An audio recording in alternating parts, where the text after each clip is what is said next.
ላለፉት 3-4 5 ዓመታት የሰራናቸው ስራዎች ዛሬ ላይ ውጤት እያስገኙ ያሉበት ሁኔታ ነው ያለው።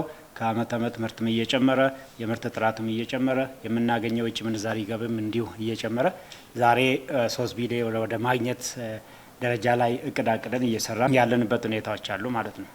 እነዚህን ሰፋፊ ስራዎች ስንሰራ በመንግስት በጀት ብቻ የሚሰሩ ነገሮች አይኖሩም።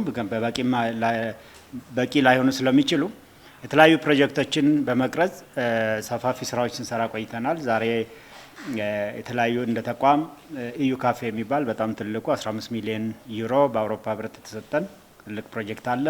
እንደገናም ደግሞ ለኢዩ ደዚራ የሚባል በጂአይዘድ በዩኒዶ በዩኤንዲፒ እየታገዝን ያለናቸው ስራዎች እጅግ በጣም ውጤታማ እያደረጉን ያሉበት ሁኔታዎች አሉ ማለት ነው። ዛሬ በዚህ ስፍራ የተገናኘንበት ዋና ዓላማው በኢዩ ካፌ ፕሮጀክት በክልሎች ለተመረጡት ወረዳዎች በተለይም ደግሞ ሞዴል ለሆኑ አርሶ አደሮች እነዚህ የምርት ማሳደጊያ ምርትና ምርታማነት ማሳደጊያ ግብዓቶችን በማቅረብ ከዚህ በፊት የተለያዩ ግብዓቶችን ስናቀርብ ቆይተናል። ያም ደግሞ ውጤታማ አድርጎናል። የተለያዩ ውጤቶች እንግዲህ የዛሬ 4 እና 5 ዓመት 6 ኩንታል በሄክታር የነበረው ዛሬ ወደ 10 ኩንታል በሄክታር ከፍ ብሏል። ምርት ስናገኝ የነበረው አመታዊ ምርትም ከ500 ሺህ ወደ 1.5 ሚሊዮን ከፍ ያለበት ሁኔታ አለ። ስለዚህ እነዚህ የምናቀርባቸው ግብዓቶች የተሻለ ለውጥ እንዲመጣ በሴክተሩ ላይ የራሳቸውን አስተዋጽኦ እያበረከቱ ያሉበት ሁኔታ አለ ማለት ነው። ዛሬም ለክልሎች እንዲሁም ደግሞ ለጅማ ግብርና ምርምር የተለያዩ ግብዓቶችን እንደ ኢዩ ካፌ ገዝተን አቅርበናል። ዛሬ የምናቀርበው ነው የሚሆነው ማለት ነው።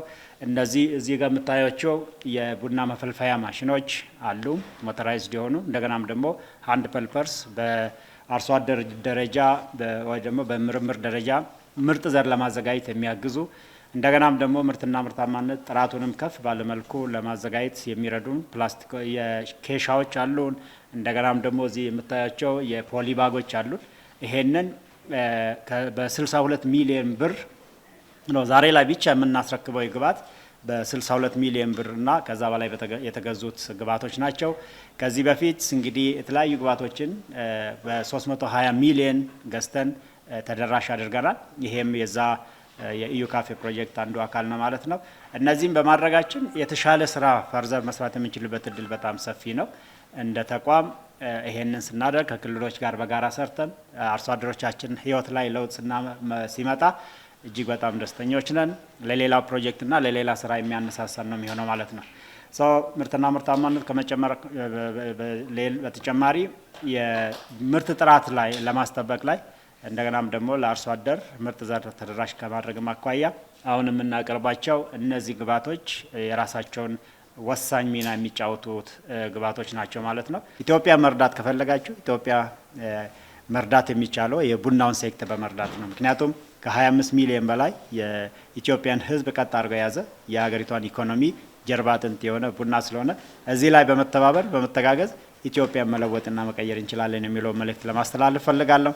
የአውሮፓ ህብረት የ15 ሚሊዮን ዩሮ ሰጥቶን በቡናው ሴክተር ላይ ለውጥ እንዲመጣ ስላደረገ የአውሮፓ ህብረትንም በራስና በባለስልጣኑ ስም እጅግ አድርጌ ላመሰግን እወዳለሁ። ሌሎች ተቋማትም ሌሎች ባለድርሻ አካላትም እንደዚሁ ከኛ ጋር በመስራታቸው የሚታይ የሚቆጠር ለውጥ እንዲመጣ አድርጓል። ስለዚህ በዚህ ውስጥ የራሳቸውን ድርሻ በማበርከታቸው እንደ ተቋም ልናመሰግናቸው እንወዳለን። ሌሎች ባለድርሻ አካላትም እንዲሁ ከኛ ጋር በመስራት የአርሶ አደሮቻችንን ህይወትና ኑሮ መለወጥ እንድንችል ጥሪ እያስተላለፍኩኝ ዛሬ ላይ በዚህ ስፍራ ተገኝታችሁ ይሄንን ልትረከቡ የመጣችሁ የኛ የክልል አመራሮች እናንተም እንግዲህ ትልቅ ኃላፊነት ነው የተሰጣችሁ። ወስዳችሁ ለሚመለከተው ለሚገባው በአግባቡ ተከታትላችሁ ተሳሳችሁ ውጤቱንም ተከታትላችሁ ሪፖርት እንድታደርጉም እኛም ደግሞ ለፈንዲንግ ኤጀንሲ ለአውሮፓ ህብረት ይሄንን ተደራሽ እናደርጋለን። ቀጣይነት ሌሎች ቀጣይ ፕሮጀክቶች ውጤታቸው ይሄኛውን የምንሰራው ነገር ውጤቱ ታይቶ ሌሎች ቀጣይ ፕሮጀክቶች ሊመጡ የሚችሉበት እድል ሰፊ ስለሆነ ይሄንን በጋራ እናሳካ እያልኩኝ እንግዲህ መልካም ጊዜ እንዲሆንላችሁ እመኛለሁ። አመሰግናለሁ።